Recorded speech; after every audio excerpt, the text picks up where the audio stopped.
যেদিন থেকে সংসার জীবনে পা রেখেছি সেদিন থেকে হচ্ছে নিজের চাহিদা আর শখগুলো সব কিছু মাটির নিচে চাপা দিয়ে রেখেছি শুধুমাত্র সংসারের উন্নতির জন্য। বিসমিল্লাহির রহমানির রহিম। আসসালামু আলাইকুম, আমি উর্মি রহমান ঢাকা থেকে বলছি। তো আর একটা নতুন ব্লগে সবাইকে ওয়েলকাম জানাই। তো ব্লগটা হচ্ছে দুপুর থেকে, আজকে হচ্ছে রান্না বান্না করব না দুপুরে, কারণ আপনাদের ভাইয়া নেই, যা আছে সেটা হচ্ছে মা মেয়েদের চলে যাবে। তো দেখেন সব কিছুর মধ্যে আসলে আমরা মেয়েরা সেফ যে জিনিসটা সেটাই খুঁজি, কারণ এগুলো এখন যদি দুপুরে রান্না করি এগুলো আর খাওয়া হবে না। তো এগুলো দিয়েই মা মেয়ের দুপুরটা পার করে ফেলবো। আর হচ্ছে রাতে যা রান্না করব সেগুলোর জন্য আসলে দুপুরেই সব কিছু প্রস্তুতি করে নিচ্ছি। মশলাদানিটা খুলে দেখি একদম মশলা নেই, সব কিছু কমে গিয়েছে, মরিচ একদমই ছিল না। তো এগুলো হচ্ছে এনে সব কিছু ঢেলে নিলাম। তো এই মশলাদানিটা হচ্ছে আমার খুবই ফেভারেট একটা জিনিস, সত্য কথা, এত ভালো লাগে আমার এটা বের করে রান্না করতে। তো এই যে মশলাগুলো রেখে দিলাম। তারপর হচ্ছে কিছু কাঁচা বাজার নিয়ে আসা হয়েছিল, সেগুলো হচ্ছে কাঁচামরিচ, ধনেপাতা, সবজি, লেবু, এগুলো সব কিছু শীতের যে সবজিগুলো। তো কাঁচামরিচগুলো হচ্ছে আমি এখন বোটা ফেলে রেখে দিব, ধনে পাতাগুলো পানি যেন শুকিয়ে যায় এই কারণে চালনির মধ্যে রেখে দিয়েছি, তাহলে ধনে পাতা অনেক দিন ব্যবহার করা যায়। এক সময় ধনে পাতার দাম এত ছিল যে মানুষ একটু ডালের মধ্যে দিয়ে খেতে পারতো না। আর এখন হচ্ছে 10 টাকার ধনে পাতা দেখেন কতগুলো দিয়েছে। তো এগুলোই আসলে চিন্তা করি।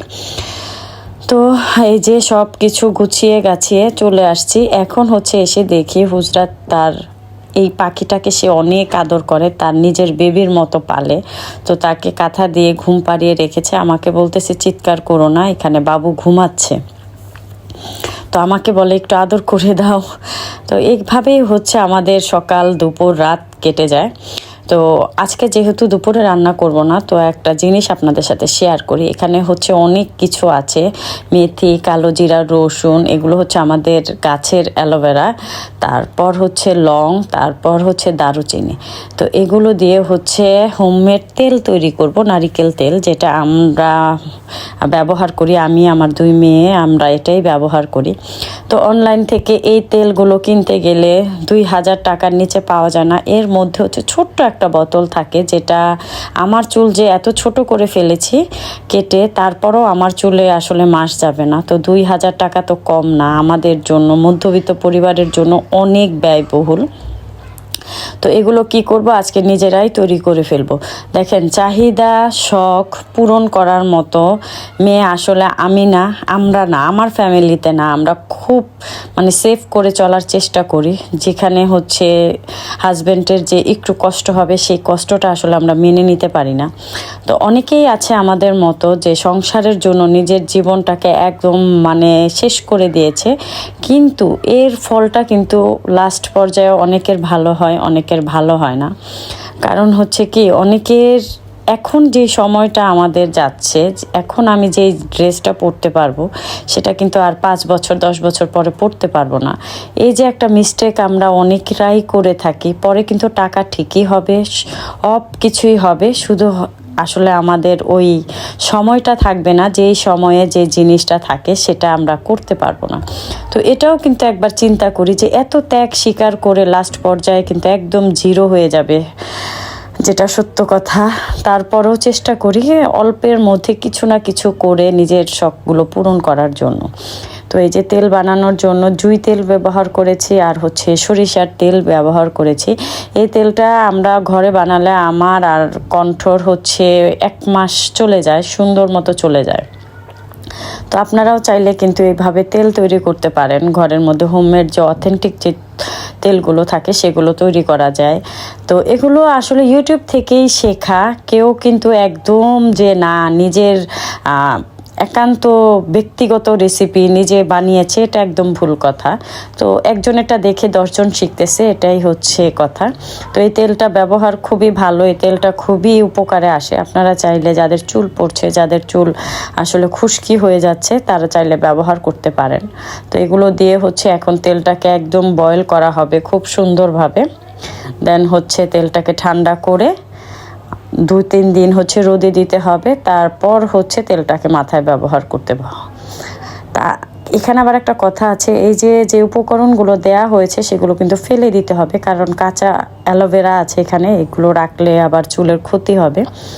তো এগুলো হচ্ছে ঠান্ডা করার পরে ছেঁকে ফেলে দিব।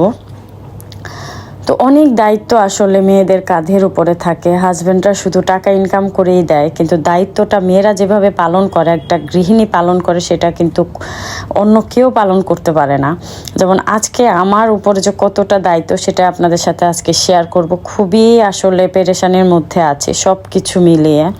নিজের শরীরটা ভালো না, মেয়ের শরীরটা ভালো না, আপনাদের ভাইয়ার শরীরটা ভালো না।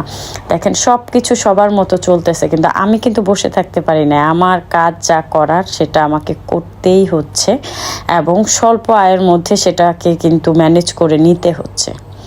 তো এই যে এখন সন্ধ্যা হয়ে গেছে, চলে আসছি একটু বাহিরে, কারণ কণ্ঠর অনেক মাথা ব্যথা, কতদিন যাবতীয় ওর মাথা ব্যথা। তো চোখ দেখানোর জন্য ডাক্তারের কাছে নিয়ে আসছি। এখানে হচ্ছে বারডেমের ডাক্তার বসে, তো ওকে হচ্ছে ভিতরে ঢুকিয়ে দিয়েছি, দেখি এখন কি হয় ওর।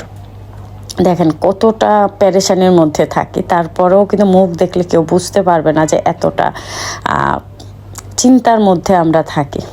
তো এই যে মা ভিতরে নিয়ে গেছে ওরে, কারণ হুজরাতকে সহকারে আসলে ভিতরে ঢোকা সম্ভব না। তো আপনাদের সাথে দেখাচ্ছি, ওই যে ওকে বসিয়েছে, এখানে হচ্ছে টেস্ট করা হচ্ছে। তো প্রায়ই হচ্ছে ওর মাথা ব্যথা হয়, চোখ দিয়ে পানি পড়ে। তো যাব করে আসলে যাওয়া হচ্ছে না। আর আজকে যেহেতু রান্না বান্না করিনি, তো আজকে ডিসাইড করেছি যে আজকে নিয়েই যাব, দেন হচ্ছে রাত্রে রান্না বান্না করব। তো ওইখান থেকে ওকে টেস্ট করিয়ে চলে আসছি গোল্ডের দোকানে। এখানে আসলে নিজের চাহিদাটা অফ রেখে, শখটা বন্ধ রেখে হচ্ছে 2 মেয়ের জন্য চলে আসছি। 2 মেয়ের জন্য আমি 2 জোড়া কানের জিনিস নিব আর কি, দুল নিব। তো সেটা চুজ করতে এসেছি, আমার বেশি একটা ভালো লাগে নাই। আর এই দোকানটা হচ্ছে আমার মামার, আমার আব্বুর একদম ক্লোজ ফ্রেন্ড, ছোট কাল থেকে আসলে ওনার কাছ থেকে আমরা স্বর্ণ টর্ণ নেই। তো কণ্ঠ বলতেছে টপের মধ্যে নিবে, আপনাদের ভাইয়া কিন্তু বলছে যে তোমার জন্য নিবা, 3 জোড়া নিবা, কিন্তু আমি আমার জন্য নিব না, কারণ আমার অনেক আছে, সেগুলোই হয়ে যাবে। তো এখন হচ্ছে এখান থেকে না নিয়ে আমি অর্ডার দিয়ে আসছি, কারণ এখানে 22 ক্যারেটের গোল্ড নেই, এগুলো হচ্ছে বাংলাদেশি হলমার্ক করা। তো আমি বাংলাদেশি স্বর্ণটা আসলে প্রেফার করি না কোনো সময়ই। তো এখানে হচ্ছে অর্ডার দিয়ে যাব, দেন হচ্ছে বাসায় চলে যাব। তো এই ছিল আমার ছোট্ট একটা ব্লগটা যদি ভালো লাগে অবশ্যই আমার চ্যানেলটার সাথে থাকবেন, পাশে থাকবেন, আমাকে সাপোর্ট করবেন। আর যারা যারা নতুন আছেন তারা তো অবশ্যই আমি সাপোর্ট করি তাদেরকে সব সময়, কারণ নতুনরা যে কত কষ্ট করে এখানে আসতে হয় সেটা একমাত্র মনে হয় আমি যে কত অনুভব করি। আমি অনেক কষ্ট করে কিন্তু আসলে আমার চ্যানেলটাকে দাঁড়া করিয়েছি প্রায় অনেক বছর পর।